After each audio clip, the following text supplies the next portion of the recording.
Bom dia, amados irmãos. Deus abençoe você nessa manhã, em nome de Jesus. Já estamos aí distribuindo para você a nossa aula, tá bom? De hoje.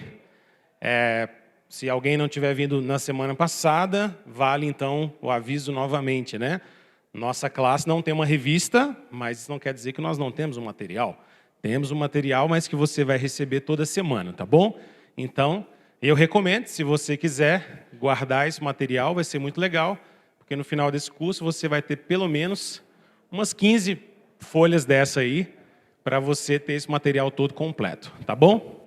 Quem ainda não recebeu, só levantar a mão aí para a gente te achar, tá bom? Eu acho que a gente tem cópia para todo mundo hoje, dá para todo mundo pegar, então vai ser bem tranquilo.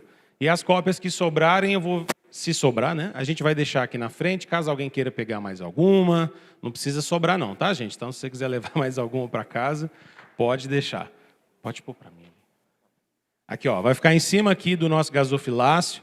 Aqui você tem lápis, tem borracha e tem mais cópia, tá bom? Então, se alguém precisar, sinta-se à vontade para vir aqui rapidinho pegar a sua cópia, sem problema. Se alguém está aí de casal, eu acho que hoje eu fiz umas a mais, então talvez dê.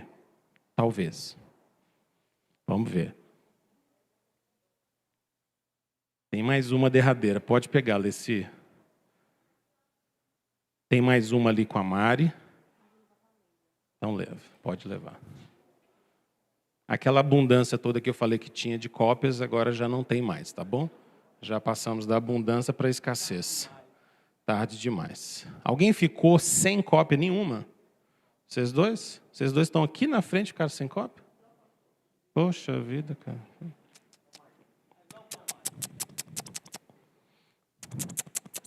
O Wendel está fazendo a bondade ali, ó. Aí, ó, que benção. Muito bem. No final desse curso todo, eu vou juntar todas as aulas e a gente vai fechar como um PDF, tá bom?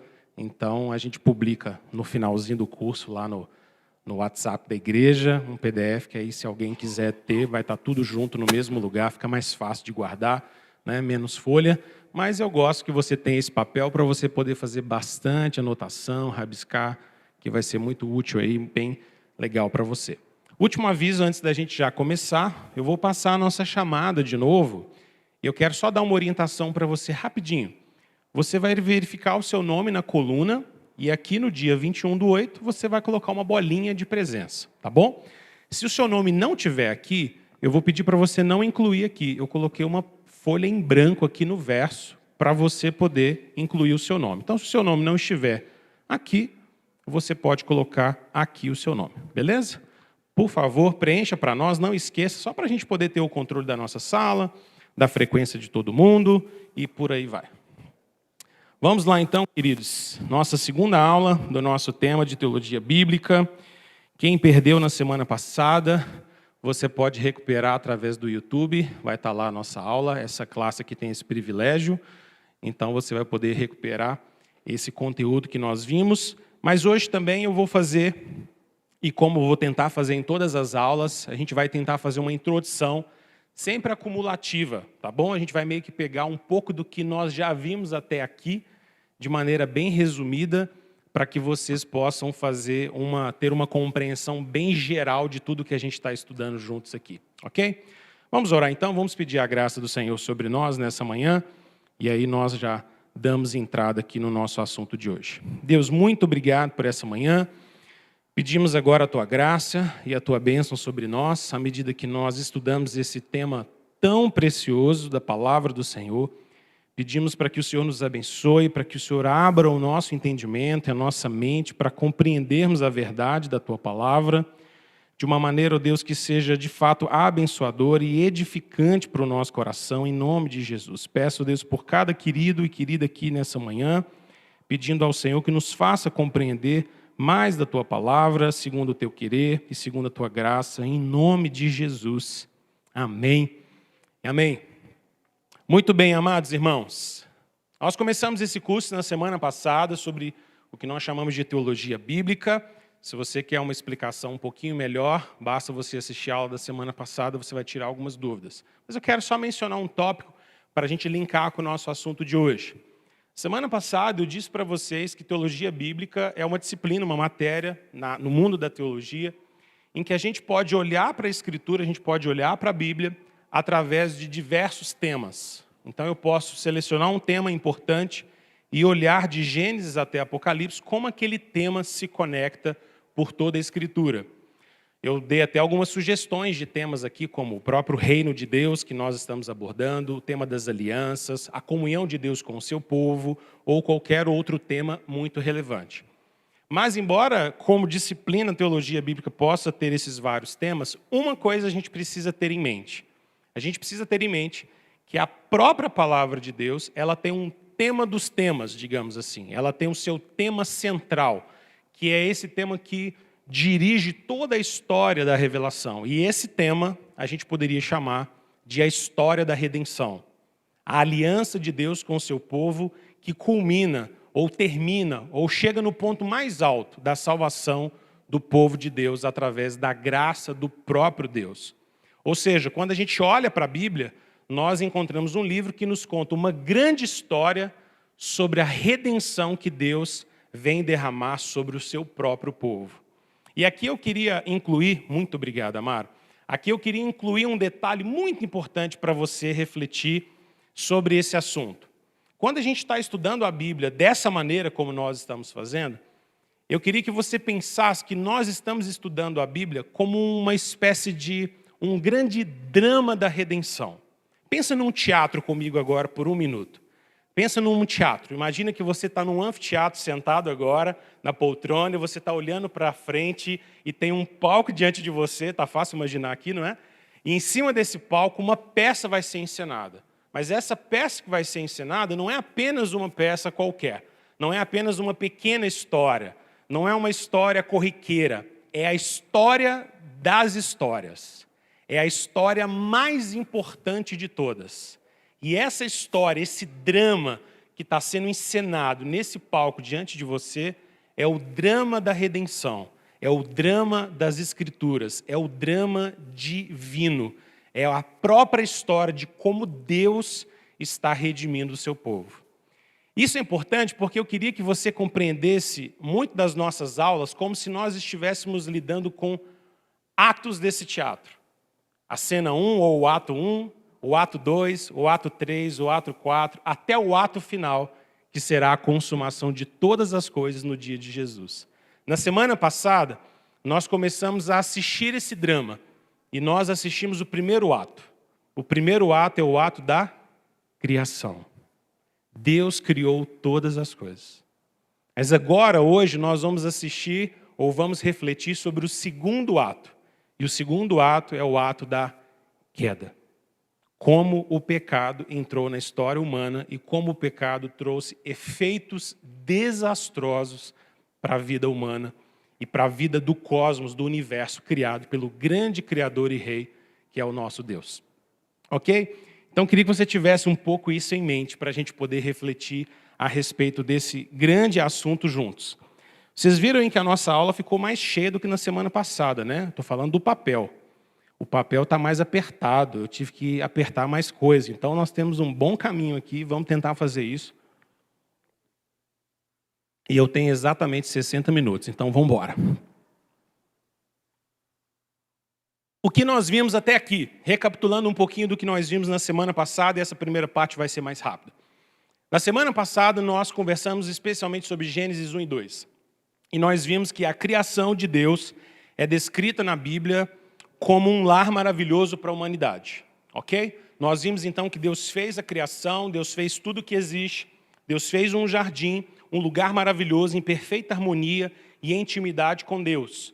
Lembra de Gênesis 1:31? Foi um texto que a gente martelou e que se você não marcou na sua Bíblia ainda, faz o favor de marcar. E Deus viu que tudo era bom. Quando Deus diz que algo é bom, Deus está revelando a sua verdade para o mundo. Deus dizer que algo é bom não é como eu e você dizemos que algo é bom. A opinião de Deus ou a palavra de Deus, nem opinião, né? A palavra de Deus é uma palavra definitiva, é uma palavra verdadeira. Se Deus diz que é bom, então aquilo de fato, essencialmente, é bom e não existe nada de ruim ali. Esse foi o primeiro e mais relevante ponto que nós vimos. Continuamos ainda a falar a respeito do fato de que a história de Gênesis 1 e 2, ela é a história do mundo inteiro. Eu queria que você sempre pensasse isso. Gênesis 1 e 2 não é apenas a minha história, a sua história, a história da igreja, a história daqueles que creem. Quando você abre as páginas da Bíblia em Gênesis 1 e 2, você descobre que a Bíblia está nos contando uma história que tem a pretensão de ser, ou que é apresentada, como a história do mundo inteiro. É a história do universo, de todas as criaturas, de todos os seres humanos, não apenas da igreja, não apenas do povo de Deus, não apenas minha e sua. E essa história de como esse Criador Rei, o próprio Deus, o Deus Yahvé, fez todo o cosmos. E aí eu queria que você se lembrasse dessa palavrinha, né? Cosmos. Cosmos é esse universo organizado por Deus, todo harmônico. Quando Deus termina de criar, tudo está em seu devido lugar. Esse é o elemento importante. Deus cria e as coisas no cosmos estão no seu devido lugar. As coisas estão ajustadas, elas estão no seu devido lugar e a humanidade está ali colocada.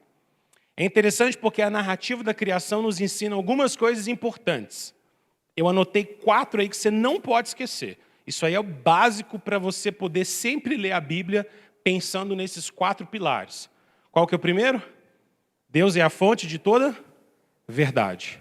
Só existe verdade no mundo porque Deus estabeleceu a verdade.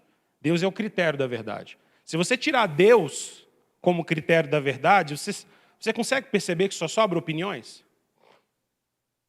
Não só sobra opiniões? Você diz uma coisa, a pessoa fala, eu não concordo. Pessoal, mas essa é a verdade. A pessoa para você fala, é a sua verdade, eu tenho a minha. Então acabou a discussão, cada um tem sua verdade, não existe verdade. Porque se todo mundo tem uma verdade, então você concorda comigo que verdade não existe? Ué, cada um tem a sua, então a verdade não existe. São só percepções.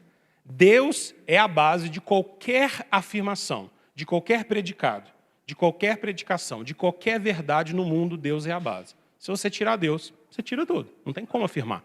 Se o mundo não tiver uma ordem, uma harmonia, então não existe verdade no mundo. Segunda coisa que você não pode esquecer.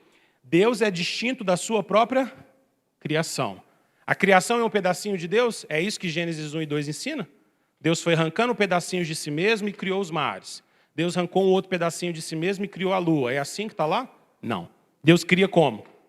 Através da sua palavra. Isso é importante para a gente entender que Deus não é a mesma coisa que a sua. Quando você arranca uma planta do chão, você não arrancou um pedaço de Deus. Quando você poda uma árvore, você não deu um beliscão em Deus, não. Tá? Deus não é um pedaço, a criação não é um pedaço de Deus. A criação é fruto da palavra criativa de Deus. Isso já mata um monte de visões concorrentes.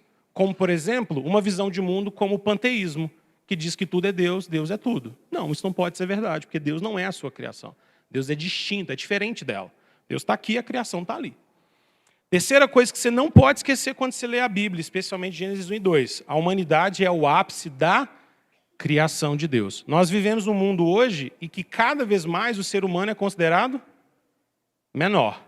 Existe todo um movimento de considerar o ser humano cada vez mais semelhante a todos os animais, como se não tivesse diferença nenhuma entre ser humano e qualquer outro bichinho no mundo. Mas não é isso que a Bíblia afirma.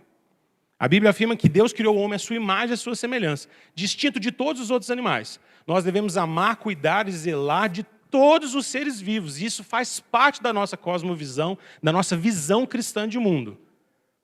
Mas isso não quer dizer que eu e você somos semelhantes a uma minhoca. Pelo menos não em honra e em criação. Uma minhoca é muito importante, ela faz parte do cosmos de Deus. A minhoca, ela faz parte do projeto de Deus. Deus criou a minhoca e pensou detalhes sobre a minhoca. Mas você é uma criação distinta da minhoca. Graças a Deus. Graças a Deus. Não somos uma minhoca. Embora a minhoca seja até bonitinha. Há controvérsias.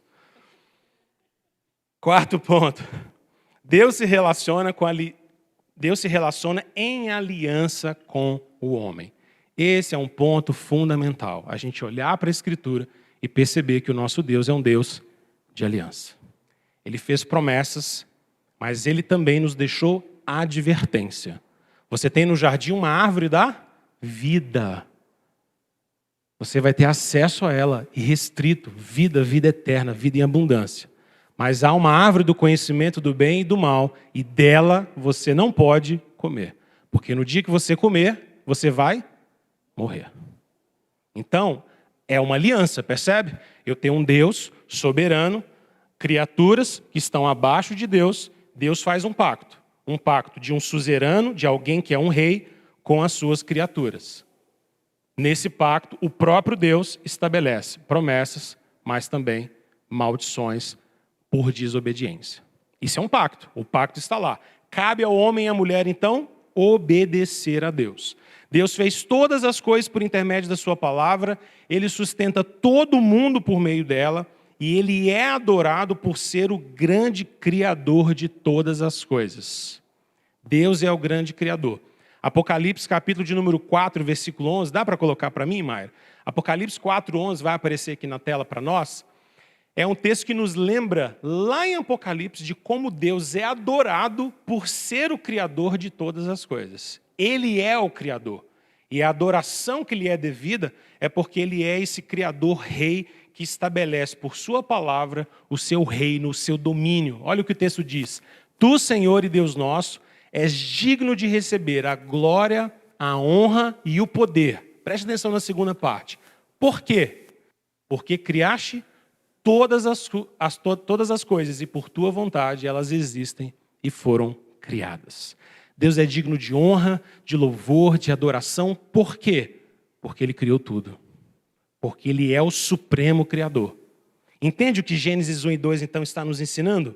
De que o Senhor que aparece na Bíblia... Lembra, imagina que você está assistindo uma peça, um drama, e esse drama está te contando.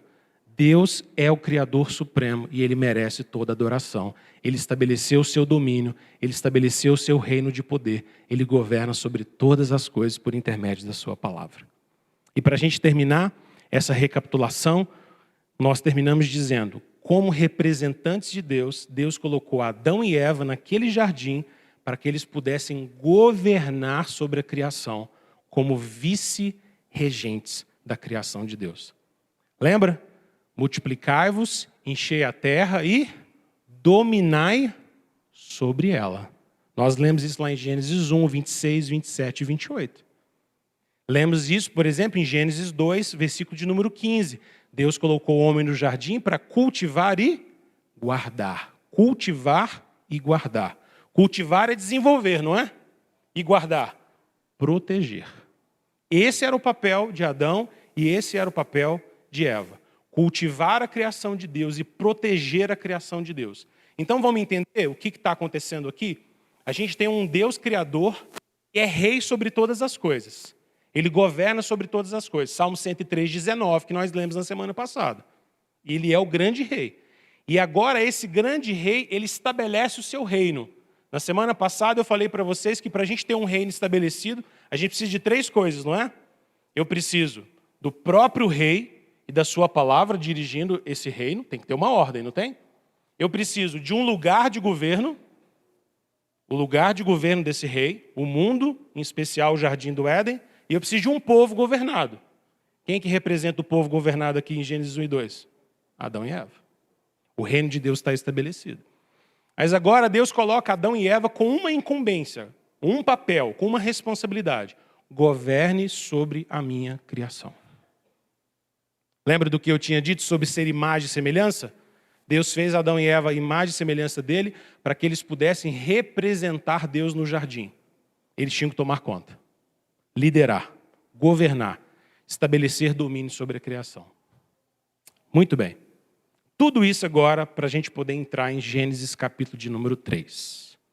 Porque em Gênesis capítulo de número 3, nós entramos no segundo ato dessa história, desse drama, que é o drama das Escrituras. E o segundo ato que nós entramos agora é um ato em que a gente vê uma grande mudança no mundo de Deus. Até o final do capítulo 2, tudo estava muito bem. Estava tudo certo, tudo no seu devido lugar.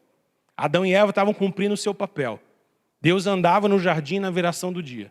Adão e Eva estavam dando nome para todos os animais, governando sobre a criação de Deus. Era um casamento perfeito, uma unidade perfeita. Tudo o que a gente podia esperar daquela cena, daquele ambiente, era paz e alegria. Deus tinha dito, isso aqui é muito bom. tudo era muito bom. E agora a gente entra no capítulo 3. A narrativa de Gênesis 3, e agora eu quero que você fique com a sua Bíblia, por favor, aberta em Gênesis 3.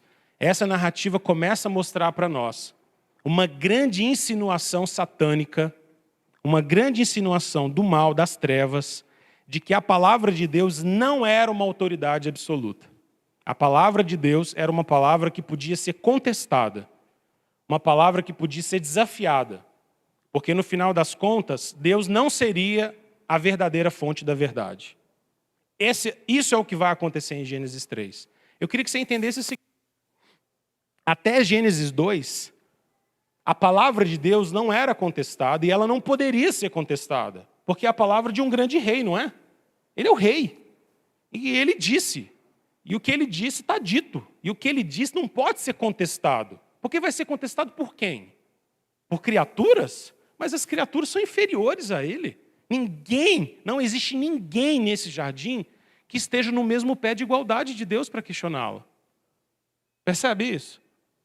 Quando você diz alguma coisa e uma pessoa que sabe muito menos do que você, sei lá, você fala alguma coisa muito importante e uma criança de 2 anos fala, não concordo. Você olha para a criança com muito carinho, mas na sua mente o que você está pensando? Você não tem condição nem maturidade para poder contestar isso que eu estou dizendo. Embora crianças possam nos ensinar em alguns pontos. Mas nessa hipótese que eu estou ventilando aqui com você olha e fala, olha, uma gracinha, viu, gracinha? Mas está erradinho, viu? E acabou.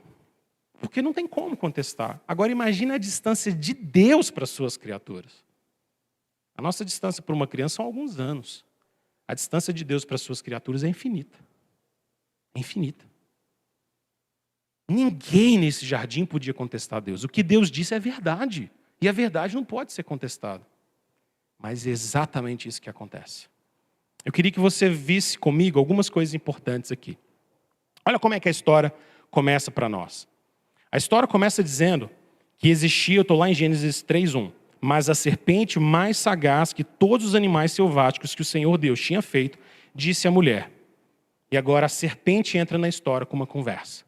O texto diz que era uma serpente sagaz.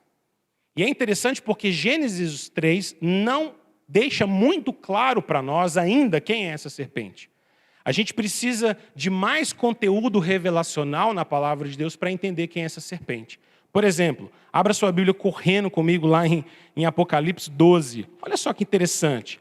Apocalipse 12 é um dos textos clássicos que vão mostrar para nós que ali era muito mais do que uma serpente. Era muito mais do que uma serpente. Olha só o que diz Apocalipse 12, versículo de número 9. É um texto que fala sobre a vitória de Jesus, de Miguel, dos seus anjos, contra um dragão. Um grande dragão que aparece aqui em Apocalipse. Miguel, juntamente com os anjos do Senhor, estão batalhando contra esse dragão e vencem ele, no nome de Jesus, no nome do Cordeiro. E o versículo 9 diz assim, e foi expulso o grande dragão. Que dragão que é esse? E ele diz, a antiga serpente, que se chama Diabo e também Satanás, o sedutor de todo mundo. Sim, foi atirado para a terra e com ele os seus anjos. Volta lá para Gênesis 3. Esse é um texto que nos ajuda a entender, então, que aqui nós não temos apenas uma serpente qualquer. Não é só uma serpentezinha que aparece falando.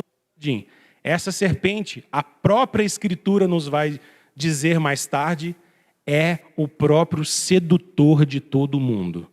Satanás, o diabo, o opositor, o adversário, o inimigo, aquele que se coloca contra, aquele que se opõe à verdade de Deus e ao povo de Deus. E é interessante porque o texto de Apocalipse 12, 9, lança um detalhe para nós, para nos lembrar que essa grande serpente, esse dragão poderoso, ele é um sedutor, ele é um enganador. A habilidade dele é usar a falsidade, a mentira, o engano para seduzir corações, para convidar corações para a sua verdade, para a sua visão de mundo, para a sua ideia de mundo. É isso que ele faz. Ele é um adversário, ele é um sedutor. Às vezes a gente tem uma visão muito estranha sobre o que Satanás pode fazer, né? A gente pinta Satanás até de uma maneira muito esquisita, como se fosse um bicho-papão. Satanás, na Bíblia, não é pintado como um bicho-papão, embora às vezes ele apareça como um dragão. Mas ele é pintado, sobretudo, como um sedutor. Alguém capaz de seduzir, de enganar, de usar uma conversa que te atrai para dentro dela e te confunde e te consome. E te toma. Uma armadilha. Um enganador. É assim que ele é apresentado. Mas eu queria que você percebesse ainda um outro detalhe. O detalhe de que agora nós temos nessa cena algo que é muito chocante. Porque o sedutor que aparece diante de Eva aparece na forma de quê? De uma serpente. E uma serpente é o quê? É um animal. Espera aí. Mas dentro do governo de Deus, qual que era a ordem? Deus criou Adão e Eva e colocou Adão e Eva para governar o mundo de Deus. E eles tinham que ter domínio sobre o quê? Sobre os animais. Essa era a ordem. Então qual que era a lógica? Os animais estavam debaixo da autoridade de Adão e Eva. Adão deveria ser o cabeça dessa família. Então Eva estava debaixo da autoridade e liderança dele, embora os dois tenham sido criados iguais, mas dentro dessa estrutura de família. E acima de Adão e Eva tinha quem? Deus. E a sua verdade. Ele é o grande rei. Você percebe que essa cena já começa um pouco invertida? Ao invés dela começar com a palavra de Deus, que é o que a gente estava vendo até agora. Deus dizendo, Deus falando, Deus falando, Deus falando, não é? Deus fala para criar, Deus fala para guiar. Agora a gente começa Gênesis 3 com quem falando? Um animal. Um animal está falando. E aqui a gente percebe que esse animal, ele aparece nessa cena invertendo e rejeitando aquilo que Deus havia dito. Eu quero que você faça uma retrospectiva comigo. Vá lá em Gênesis 2, versículo 16 e 17. Você vai fazer um favor para mim agora. Você vai tentar memorizar exatamente o que Deus disse aqui. Preste bem atenção em Gênesis 2, 16 e 17. Tenta memorizar. Olha o que Deus disse. Preste atenção nos detalhes, tá bom? O Senhor, Deus, deu essa ordem para Adão. Qual foi a ordem? De toda árvore do jardim comerás livremente. Essa é a primeira parte da ordem, ok? Essa ordem é positiva ou negativa? Positivaça, não é? Muito positiva. Adão, livre, coma à vontade, de todas. Livre, sinal verde. Sinal verde. Versículo 17. Para quem gosta de língua portuguesa, ó, conjunção adversativa. Mas, lembra da escola? Tudo tem sempre um mas na vida, né? Pois é. Mas da árvore do conhecimento do bem e do mal, não comerás. Mandamento positivo ou negativo agora? Negativo. Começa com um não. Não coma. O primeiro era positivo. Coma livremente. O segundo, nega. Não coma. O primeiro era comer livremente de uma só? De todas. O segundo, que é negativo para não comer de quantas? Uma. Pergunta simples e objetiva. Mandamento 16 e 17. Pesado ou leve? Leve, não é? Você pode comer de quantas você quiser, você não pode comer de uma? Alguém faz um banquete para você, te chama para a casa dela, tem 10 pratos diferentes, todos espetaculares, todos maravilhosos, todos deliciosos. E a pessoa chega e fala assim, coma à vontade. Só tem um pratinho aqui que eu reservei para meu marido, vai chegar mais tarde. Esse aqui você não come, não. Você fica triste? Fica nada. Você manda bala nos outros 9. Fica nada. Isso é 10, hein? Imagina se fosse centenas. Fala, meu querido. Por favor.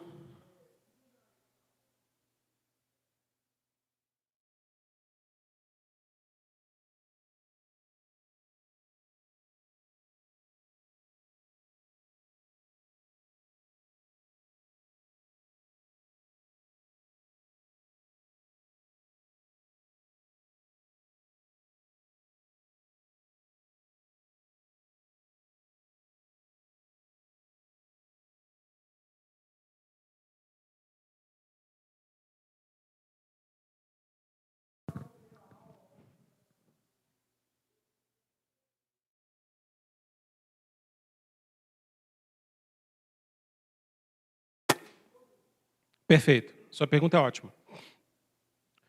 Vou resumir a pergunta dele. A Bíblia, ela não admite, e a gente está vendo isso aqui agora. A minha resposta para você vai ser o resto da aula, basicamente.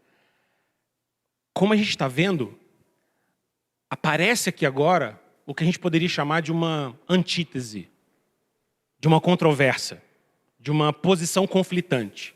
Mas essa posição conflitante não vem de um outro Deus, porque não existe um outro Deus. Vem de quem? De um ser? Pode responder, gente, é exatamente o que você está pensando. Vem de um animal. Quem está falando aqui é um animal, não é? Adão e Eva não sabiam tudo que a gente sabe. Que era uma serpente, que era Satanás, que era um anjo. Eles não sabiam todos esses detalhes. Eles sabiam o seguinte, tem uma serpente falando ali, e ela está falando uns trem diferentes. É isso que eles sabiam. A oposição vem de um ser criado. Isso faz parte de toda a história que Deus está permitindo acontecer no seu reino. Deus não está perdendo o controle, como a gente vai ver aqui. Então, acho que eu vou responder sua resposta com o tempo. Tá? Ou seja, não é um outro Deus que aparece aqui no mesmo pé de igualdade do Senhor e fala, não concordo, porque eu criei outro mundo. Não, é só um animal. É só um animal, é só um ser criado. Mas esse ser criado faz um estrago terrível. Agora que você decorou 16 e 17, preste atenção no resto. Agora vai lá para o 3 comigo. Olha só. Como é que Satanás começa a frase dele? Como é que a serpente começa? Preste atenção. É assim que Deus disse. Essa é a primeira coisa que ela fala. O que ela quer dizer com é assim que Deus disse? Supostamente, o que ela vai repetir depois dos 2 pontos é o quê? Versículo 16 e 17, não é? Porque ela não é um Ctrl-C, Ctrl-V, como a gente diz. Ela não está copiando o que Deus disse. Deus disse assim. Então era para ela citar exatamente o que está no 16 e 17. Vamos ver se ela cita. Não comereis de toda a árvore do jardim? Opa, mas não foi isso que Deus falou, não?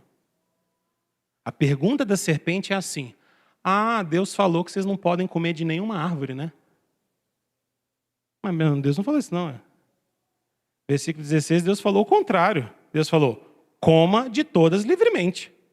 E a serpente chega e fala, ele falou que não pode comer de nenhuma, né? Percebe o que Satanás está fazendo então aqui? De quem que é esse reino aqui, gente? De quem que é o reino? De Deus. Quem tem a palavra absoluta de verdade?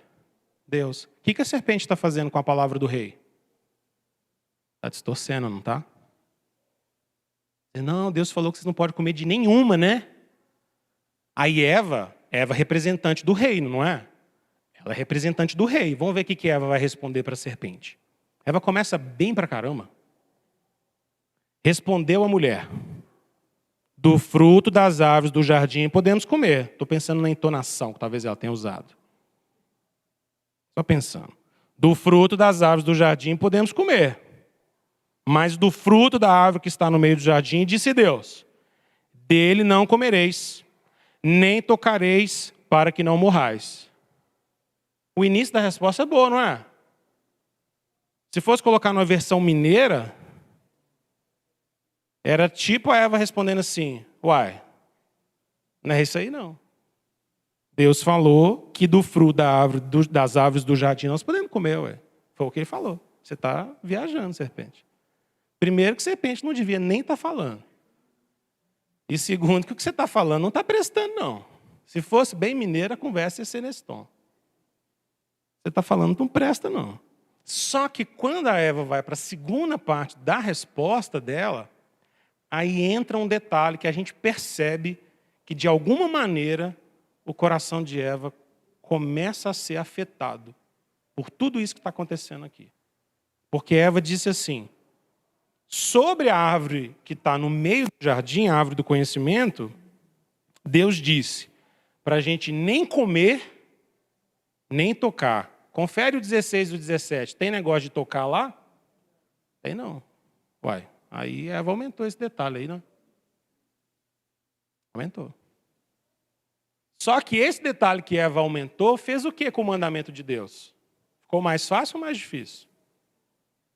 Mais difícil, é que agora não posso nem tocar. Aí Deus não tinha dito que não podia tocar. Lógico que não era uma boa ideia, né? Obviamente. Imagina, não pode comer, você vai ficar lá assim, delicinha, gracinha de fruta. Não faz o menor sentido. Mas esse detalhe já é por conta dela. Ela olhou para o mandamento de Deus e ouviu o mandamento de Deus e tornou o mandamento de Deus um pouquinho mais severo. Severo. É tipo um menino que fala assim, mãe fez bolo. Aí o outro fala, então eu vou comer. Pô, não. Mãe falou que é só no aniversário. E mãe falou que você não pode nem olhar. Tá doido, mãe é ruim, hein? Pode nem olhar, pode nem abrir a geladeira para ver o bolo. Tá doido. Não parece mais severo? Se não puder nem olhar, nem tocar? Já não pode comer o bolo antes da hora. Só um dedinho por trás, no glacê. Nem no glacê não pode. Agora não pode nem tocar. Nem tocar. Nem tocar. Na cabeça de Eva, o mandamento de Deus, que era muito positivo, agora já tinha uma pitada de um mandamento mais severo. Mais severo. O que acontece aqui é que Eva acaba expandindo o mandamento de Deus. Mas aqui eu queria que você percebesse um detalhe. Quando alguém pega aquilo que você falou e mexe só um pouquinho, e diz um pouquinho só do que você não disse, você gosta? Você acha bom? Especialmente se for na linha contrária do que você tinha dito. Você acha bacana? É legal? Quando alguém distorce o que você falou, é bom? Não é bom não, né? Nem a gente gosta. Só que agora, a palavra que está sendo distorcida não é minha e sua. É do grande rei. Ele é o rei. O reino é dele. A palavra é dele. E a palavra está sendo distorcida. Levemente, né? Por Eva e drasticamente pela serpente. Olha o resto da prosa dessa serpente. Versículo 4. Então a serpente disse à mulher: é certo que não morrereis. Aqui eu queria que você entendesse que no versículo 4 a gente tem o ataque mais frontal da serpente contra a verdade de Deus. O que Deus tinha dito lá no 16 e 17? No dia que dela comerdes, qual que era a expressão? Certamente morrereis. O que a serpente está falando? É certo que não morrereis. Isso é literalmente negar o que Deus tinha dito. Deus disse, é certo que morrereis. Certamente morrereis. E a serpente diz, certamente não morrereis. Antítese, conflito direto, oposição radical dentro do reino de Deus. A gente percebe então agora que existe um ser nessa cena, nesse ato do drama que a gente está assistindo diante de nós. Imagina que você está lendo Gênesis 13 a primeira vez na sua vida. E nesse ato apareceu um ser criado que está debaixo de Deus, que não é o mesmo que Deus, que não tem a mesma essência de Deus, é um ser criado. E esse ser se opõe radicalmente, não é nem meio não, é radicalmente ao que Deus disse. O que a serpente está fazendo é colocar a verdade de Deus em xeque. Não concordo. O que Deus falou é mentira. E olha só o que ela diz agora no versículo 5, para embasar o versículo 4, para dar a base do versículo 4. É chocante se você prestar atenção. Olha o versículo 5 comigo, presta atenção. Olha só. Porque Deus sabe, que no dia em que dele comerdes, as palavras não parecem com as de Deus, gente? Deus não tinha falado, no dia que dele comerdes. Satanás vira e fala, Deus sabe que no dia que dele comerdes, só que ele muda o final, né? Se vos abrirão os olhos, e como Deus, sereis conhecedores do bem e do mal. Deu para entender o que o versículo 5 está querendo dizer? O versículo 5 está querendo dizer o seguinte, Deus não apenas está mentindo não, Adão e Eva. Deus, além de ser mentiroso, porque vocês não vão morrer não, isso é mentira de Deus. Só que além de ser mentiroso, Deus também é egoísta. Sabe por que ele é egoísta? Porque ele sabe que no dia que vocês comerem dessa fruta, vocês vão ser igual a ele. Igualzinho. Vocês vão ser deuses. Só que ele não quer que vocês saibam disso, não. Ele não quer. Ele não quer que vocês aproveitem isso. E sabe o que ele não quer? Ele é egoísta. Ele é arbitrário. Essa decisão dele aí, ó, é arbitrária. Isso não tem sentido nenhum. É mentira dele. Deus sabe, ele sabe. Ele não quer que vocês tenham isso. Ele sabe. Percebe que a oposição da serpente aqui a Deus é radical. Ele não apenas chama Deus de mentiroso, mas ele questiona a base ou o fundamento da verdade de Deus. É como se ele estivesse dizendo o seguinte: tudo que Deus fala, ele fala de maneira egoísta. Mas espera aí, eu preciso que você entenda esse drama aqui, gente. Porque o reino é de Deus. O mundo é dele. A verdade de Deus impera de ponto a ponto no cosmos. O mundo criado é o mundo dele. A verdade estabelecida é a verdade dele. E agora tem uma mera criaturinha aparecendo no jardim de Deus para dizer que Deus, que criou tudo, é um mentiroso e um egoísta. É isso que está acontecendo aqui. Esse é o choque dessa cena. Era aquela cena para a gente parar e falar assim: que isso? Que serpente é essa? Que loucura é isso que ele está falando contra o rei? Depois que ele fala tudo isso, diga. Como é que é? Joga, vai apimentando. Nós vamos de mineiro a baiano.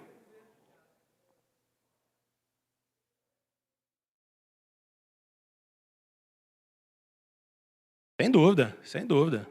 Só com a exegese errada, né?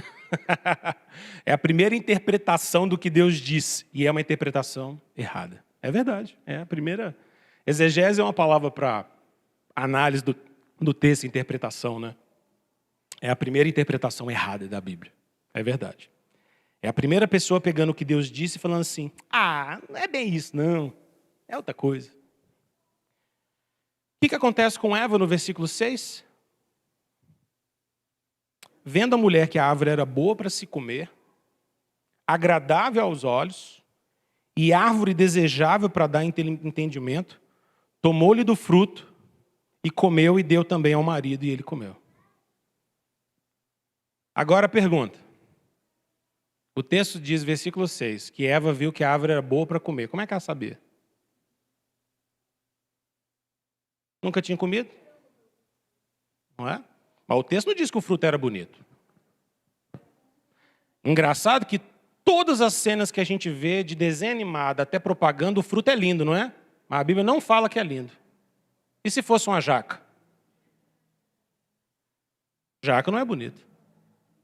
Ninguém acha jaca bonita. Você acha jaca bonita? Tem exceções. Mas não é comum. Jaca normalmente é um trem feio. Desengonçado, grande demais. Se você pega uma jaca num pé, você não tem nem como esconder que você pegou. Você carrega aquilo, parece uma mochila que você está carregando. Não dá nem para pegar muita jaca, não é? Você pega 2 ou 3, mais do que isso, você tem que levar um carrinho. O trem é violento, o trem é grande. A Bíblia não diz que era uma fruta bonita. Mas Eva reparou nela. Interessante porque Gênesis 6 parece muito com uma coisa que João fala. João fala que quando a gente lida com o pecado, a gente lida com 3 esferas do pecado. Você lembra? Uma palavrinha chamada concupiscência dos olhos, concupiscência da carne e a soberba de quê? Da vida. Vê se você encontra esses 3 aqui em Gênesis 3:6. Ela viu primeiro que a árvore era boa para comer. Concupiscência da carne, né? Depois ela viu que era o quê? Agradável aos olhos. Concupiscência dos olhos, né? E ela viu que essa árvore era desejável para dar o quê? Entendimento. Soberba da vida, né?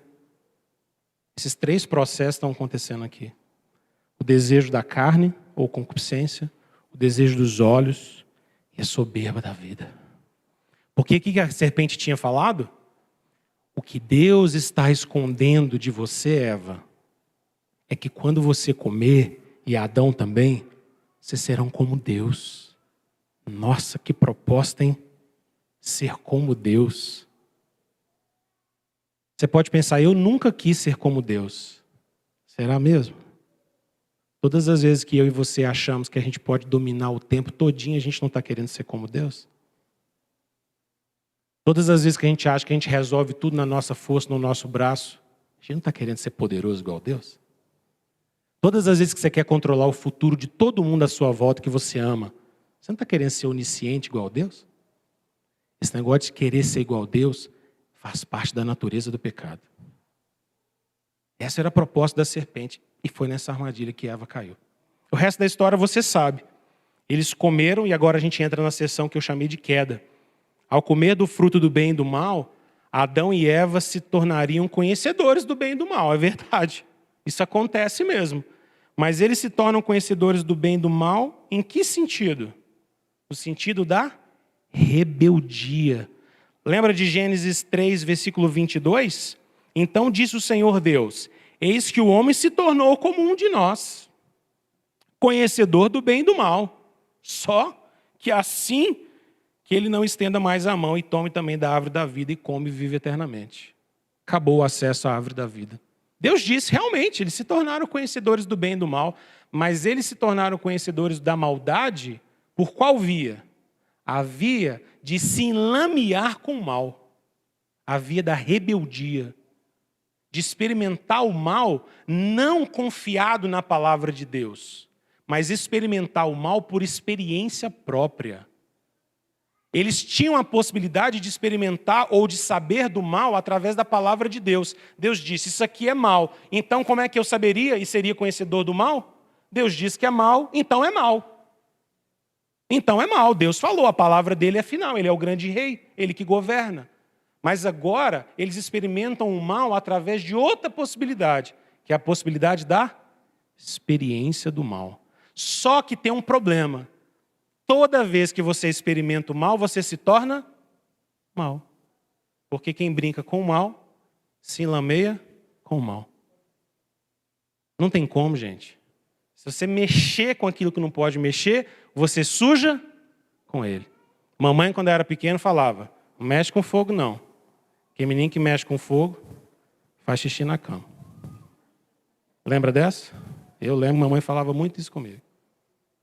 O que mamãe queria dizer? Não tem como mexer com um negócio perigoso sem você colher consequências. Nem sempre a gente fazia xixi, mas às vezes a gente queimava. E queimar era pior que fazer xixi. Não tem como mexer com aquilo que é mal, pôr a mão no mal, sem sujar com o mal. Não tem como. A única possibilidade de eu saber que algo é mal, e entender que é mal, e nunca me sujar com ele, é confiar que aquilo que Deus disse é verdade. Deus disse, isso não presta. Então, sobre a palavra de Deus, eu não vou me envolver. Acabou. Às vezes é difícil botar isso na cabeça de uns meninos, não é? E às vezes é mais difícil botar isso na cabeça da nossa mesmo.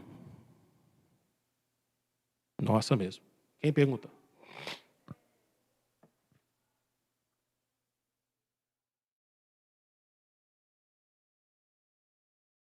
Verdade.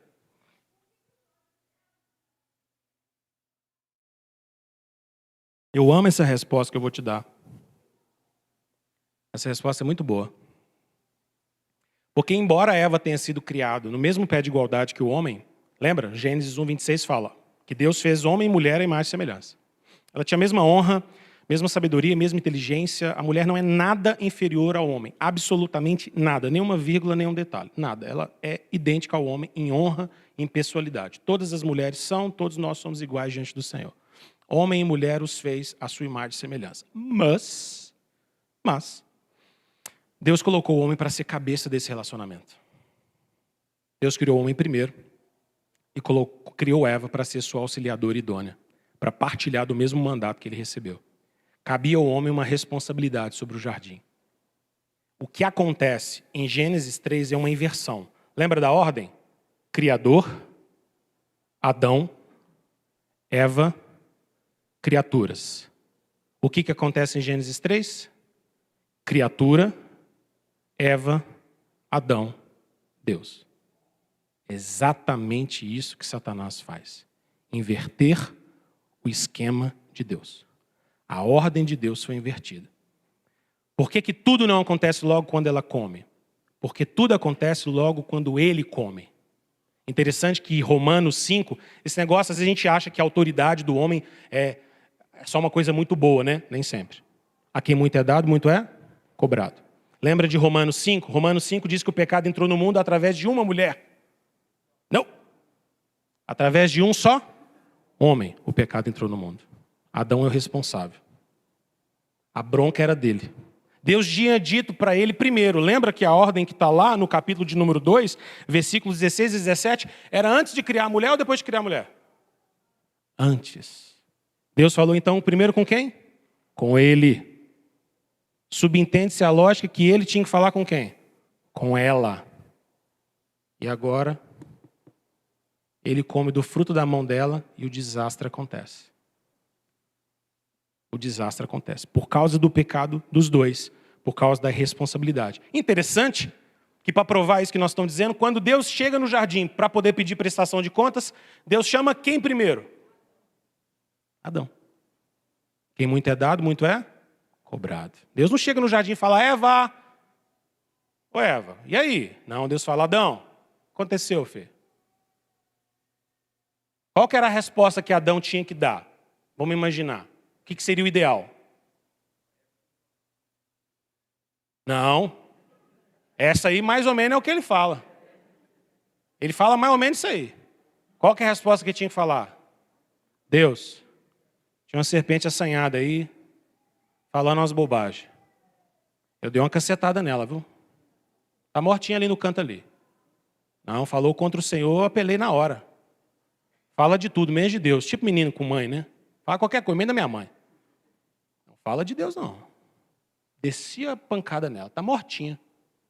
Por que essa seria a resposta ideal? Porque Gênesis 3,15 fala que um dia, um outro homem, descendente de Eva, iria nascer. E quando esse homem nascesse, a serpente ia ferir o calcanhar dele. Mas ele ia fazer o que com a serpente? Esmagar a cabeça dela. Era isso que Adão tinha que ter feito.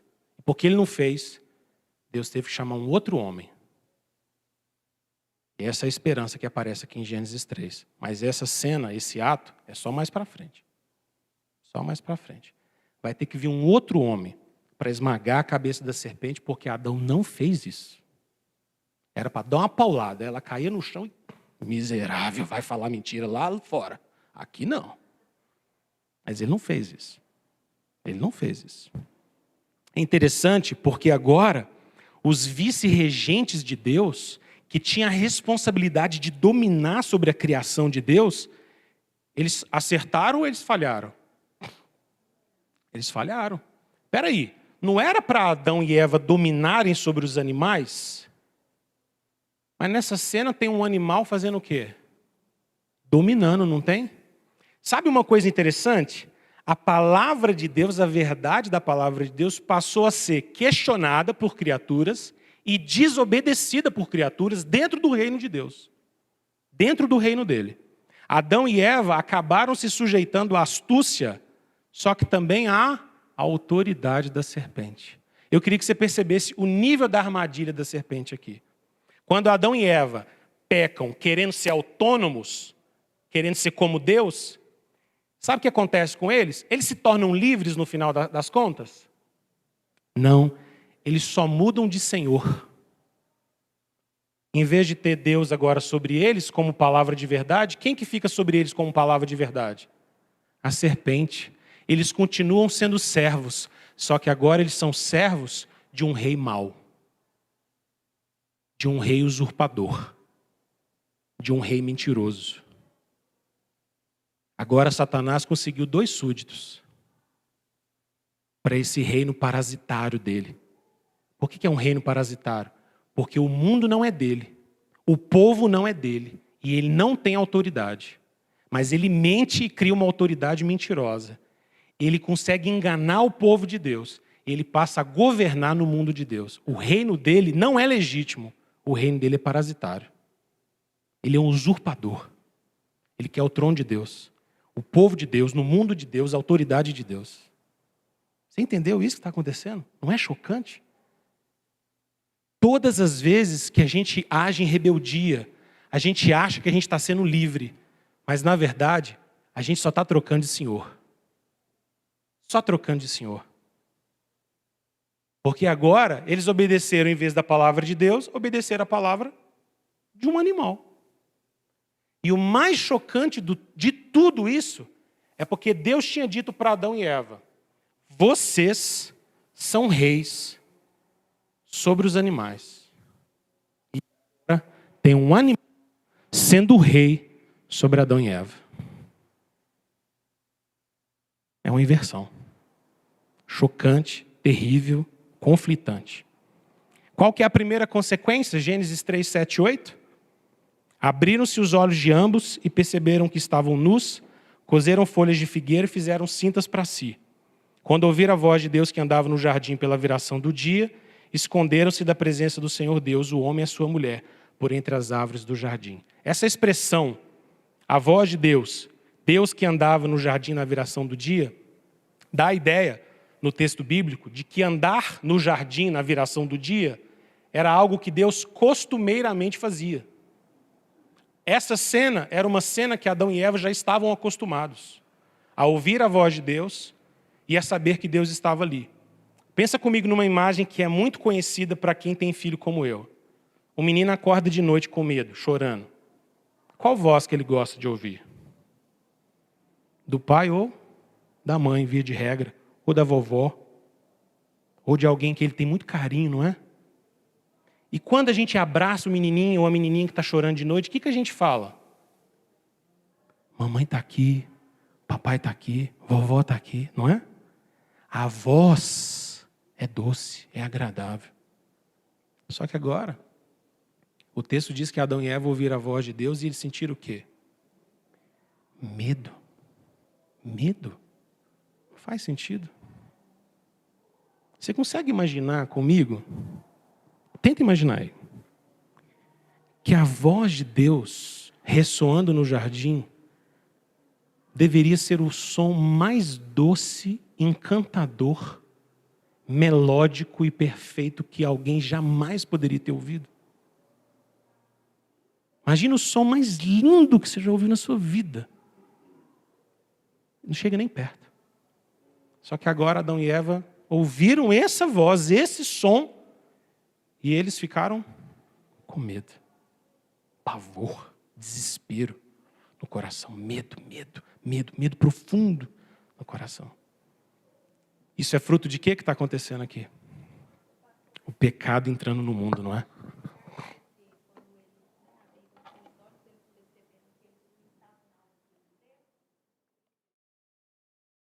Eu creio que perceber que eles não estavam na altura de Deus era uma coisa que eles já tinham percebido. O que eles perceberam agora é a nudez deles. E aqui nudez tem que ser entendido num sentido mais profundo, gente.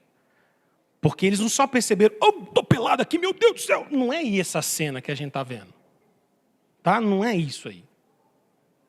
É a nudez num sentido muito mais profundo. O que a nudez é no sentido mais profundo dela? Vergonha, não é? Mais do que vergonha, o que a nudez é? Sentimento de quê? Você já teve sonho assim? Sonho que você está pelado? Às vezes tem gente que tem sonho disso, né? Você está no meio do shopping, de repente você olha, eu estou pelado. Você entra em desespero, não é? Aí você acorda assustado, meu Jesus amado, nossa, eu estava pelado no meio do shopping. É a sensação de que eu estou sem recursos, desprotegido, desamparado. A roupa para nós, ela não é só um artefato cultural, não. Vestirmos roupas faz parte de algo das nossas emoções também. Você reveste roupa por vários elementos culturais, que a gente nem pensa neles, a gente simplesmente submete a um determinado padrão de moda, mas você se veste também para se proteger, para não se sentir desamparado, para não se sentir vulnerável, não é? Você se sentir vulnerável.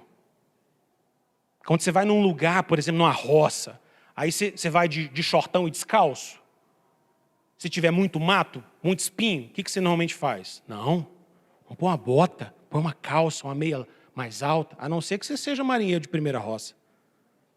Se você é primeira roça sua, aí você vai tomar umas picadas, aí você vai se lascar. Mas se você já é experimentado no mundo roçal, aí você já vai no esquema. Você já vai na botina, você já sabe como é que funciona. Você vai preparado. Roupa tem esse sentido também. Ela reguarda, ela te protege. Engraçado, você pode pensar, mas os dois não eram marido e mulher? Marido e mulher não tem vergonha de ficar nu diante do outro, não é? Tem sim. Que mesmo um casal, com 20, 30 anos de casamento, não é tudo que nós abrimos de quem nós somos para o outro. Existem recônditos na nossa alma que a gente não abre para ninguém. Ninguém. Você não conta todos os seus pensamentos no final do dia, fazendo um check-up de tudo que você pensou para todo mundo. Nem para quem é mais íntimo seu. Porque nós temos um universo dentro de nós. Adão e Eva olham agora e eles percebem que não apenas alienados de Deus estão, mas alienados um do outro. A partir desse dia, o primeiro casamento começou a ter problema. Até aqui era perfeito, mas depois daqui, aí pronto. Eles estão tentando se esconder, um do outro fazendo umas roupinhas de folha e de Deus escondendo atrás do arbusto. Esconder atrás do arbusto não é uma boa ideia nem em pique-esconde. Aqui então nem se fala. Era ruim demais a ideia deles. De trás do arbusto é muito óbvio. Nem no pique-esconde isso é um lugar bom. Mas de Deus, aí definitivamente que não é bom. Deus é como se fosse. Só que Deus faz uma pergunta enigmática, né? Qual que é a pergunta que Deus faz? Adão, onde estás? Você acha que Deus não sabia mesmo? Sério? Ô, gente, é o primeiro pique-esconde da história, mas Deus sabia. Por que Deus pergunta onde, então? Deus não estava tão preocupado com a posição geográfica de Adão e Eva. Deus estava mais preocupado com a posição espiritual de Adão e Eva. A pergunta de Deus não é qual arbusto ou atrás de qual arbusto vocês estão.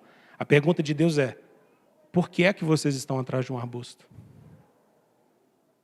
Por que é que vocês estão escondidos? É isso que não faz sentido.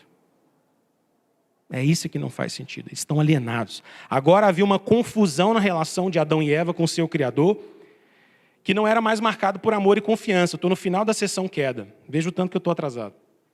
A comunhão santa e perfeita de Deus foi quebrada. O shalom de Deus, a paz de Deus, o shalom é a paz, não é? A paz harmônica de Deus. Tudo estava em paz no jardim até o capítulo 2. Só que agora o shalom foi vandalizado. Tem um vândalo destruindo e mexendo e pichando e sujando o shalom de Deus. A ordem de Deus está sendo vandalizada.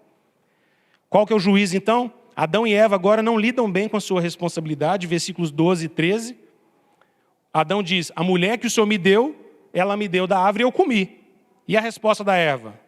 Ah, foi a serpente que me enganou. Aqui a gente tem um primeiro processo de transferência de responsabilidades. Deus, não fui eu, foi a mulher. A mulher fala, eu também não fui não, foi a serpente. A serpente olhou para o lado, não tinha mais ninguém. Falou, sobrei. A cena é essa. Não tem para onde correr. Só tem eu aqui e a árvore agora. Transferência de responsabilidade. Nem Adão, nem Eva assumem a responsabilidade e a culpa do pecado diante de Deus. Interessante porque agora o pecado vai trazer relações desarmônicas para a vida humana. Tudo estava harmonizado, mas agora está tudo desarmonizado. Olha lá no versículo 16 a 19. O que acontece? A mulher vai dar à luz, mas agora ela vai ter sofrimento. O dia de maior alegria se vincula a ele um dia de grande dor. Desarmônico. Dor e sofrimento. Mas diz mais, agora o texto diz, versículo 16, que o desejo dela seria um desejo para o seu marido. E ele acabaria fazendo o que sobre ela? Governando de maneira boa ou ruim. Ele já era o cabeça, mas agora ele vai governar de maneira conflitante, desarmônica. O homem vai exercer uma liderança, mas uma liderança torta, despótica às vezes. Ao invés de querer ser um servo para a esposa, ele vai querer ser um dono. Os sentimentos e os desejos dela vão estar confusos. Isso é o dela. Agora vem o dele. Olha, Adão. Visto que você atendeu a voz da tua mulher e comeu da árvore que eu te ordenei que você não comesse, a terra toda é maldita por causa de você. Lembra? Adão tem um papel de autoridade maior. Só que quem muito é dado, também muito é cobrado. Os efeitos sobre ele são desastrosos. Afeta a terra inteira. Em fadigas você vai obter o sustento durante os dias da sua vida. Olha só que interessante. Deus tinha mandado Adão dominar sobre a terra. Agora a terra está ou não sob o domínio de Adão? Não mais. A terra é desobediente agora. O rei ou o sub-rei de Deus, que devia governar sobre a terra, agora tem uma terra que não está debaixo do seu domínio mais. A terra não produz só o que ele quer. A terra produz também cardos, abrolhos, sofrimento, fadiga. Está tudo ali, diga.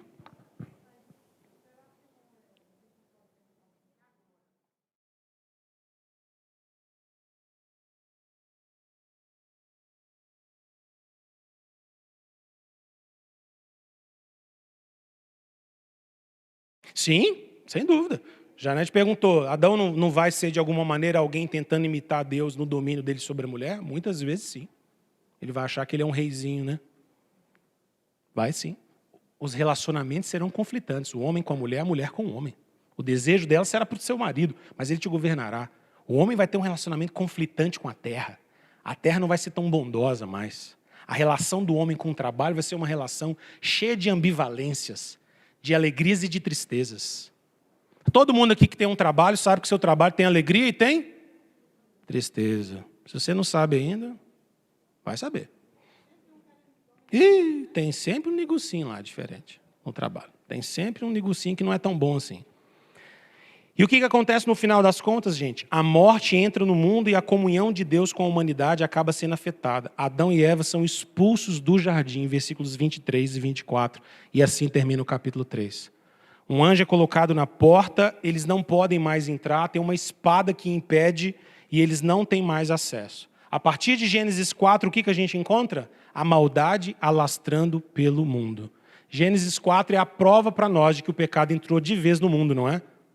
Porque agora, Adão e Eva, olha só que interessante, eles vão ter um pouco de graça, não vão? Porque a vida não acabou, eles têm uma terra para dominar, eles têm vida para cultivar, embora em dores, mas eles podem ter filhos, então existe sofrimento, mas existe também graça. As duas coisas estão ali. Tem graça, porque tem filho, tem alegria, tem terra, tem cultivo, tem domínio, tem graça, mas também tem sofrimento. Eva tem a alegria mais poderosa da vida dela.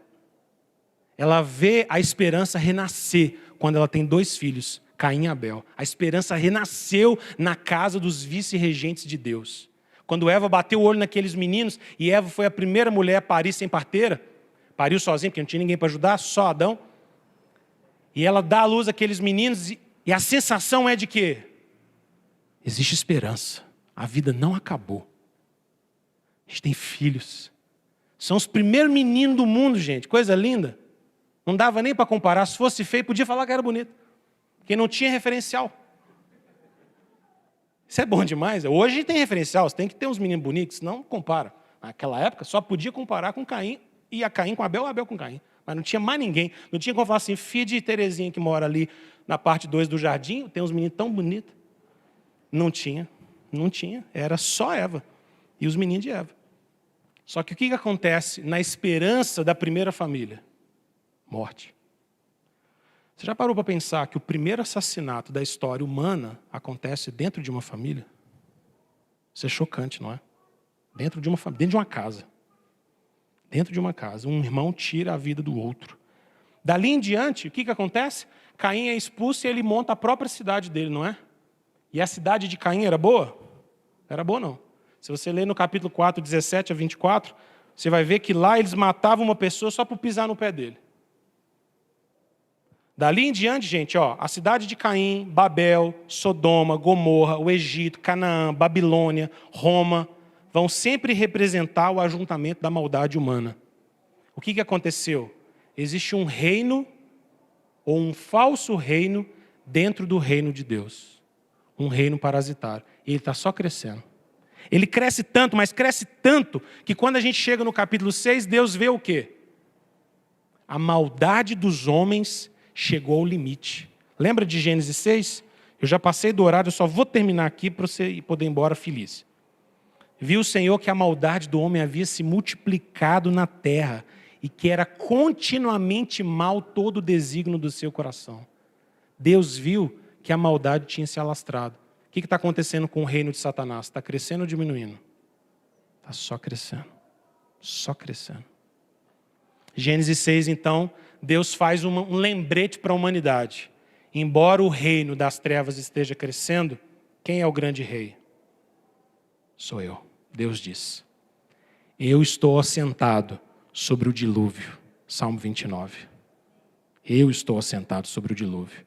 O reino de Satanás começa a crescer poderosamente. Deus vê que todo o coração humano era mau. Deus separa uma família que havia justiça no seu coração e obediência a Deus de verdade. Deus salva Noé numa arca e mostra que ele governa sobre todas as coisas. Mas quando a arca para e Noé desce, a coisa fica boa? Fica não. A maldade começa de novo. E o reino parasita vai manifestando o seu poder e a sua capacidade de crescer. A terra estava cheia de violência. Vai crescendo, vai crescendo. Mas aqui eu queria que você se lembrasse de uma coisa e a gente vai terminar com isso. O reino parasitário já se instalou e ele começa a crescer. Mas existe uma esperança aqui nessa história. Porque Gênesis 3,15, Deus disse para Eva, o seu descendente, o descendente da serpente vai morder o calcanhar do seu descendente, mas o seu descendente vai pisar a cabeça da serpente. Isso é o evangelho numa casquinha de nós. Isso é o evangelho germinal, é uma sementinha. É a notícia de que Deus vai resolver todas as coisas. Mas está só uma sementinha por enquanto. Essa sementinha tem que crescer.